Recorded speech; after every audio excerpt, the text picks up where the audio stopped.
Ang sabi din kasi po kagabi ni Senator Coco na, dapat pupunta naman sa atin dito bukas ang mga taga-House para nga basahin yung articles of impeachment at tanungin na natin sila dito habang sila ay present. Tama ho ba yun? Yun na nga yung isang rin issue na nakakapagtaka para sa akin, Ted. Kasi yung unang motion pa lang na final ni Senator De La Rosa, ang pumasok agad sa isip ko, pwede ba mag-file ng motion ang isang judge?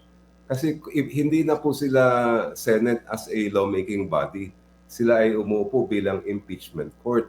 Sa court, ang pwede mag-file ng mga ganyan na motion ay yung mga parties, either yung defendant o yung plaintiff. At dapat syempre bibigyan ng pagkakataon ang parehong panig na magbigay ng kanilang argumento sa korte. Doon ako nagtataka na hindi naman nangyari yon, hindi man lang nila pinatawag o pina-comment ang either ang prosecution o ang side ng defense. Kaya sabi ko, anong rules ang sinusunod ng Senate pagdating dito sa issue ito? At bakit hindi nila binabalik-balikan yung dapat balikan na yung konstitusyon natin? So sa inyo pong pagkakaalam, wala sa Senate rules on impeachment at kaakibat na mga mga supplementary rules na pinatutupad nila when needed na pwede silang mag-remand ng articles of impeachment sa Kamara.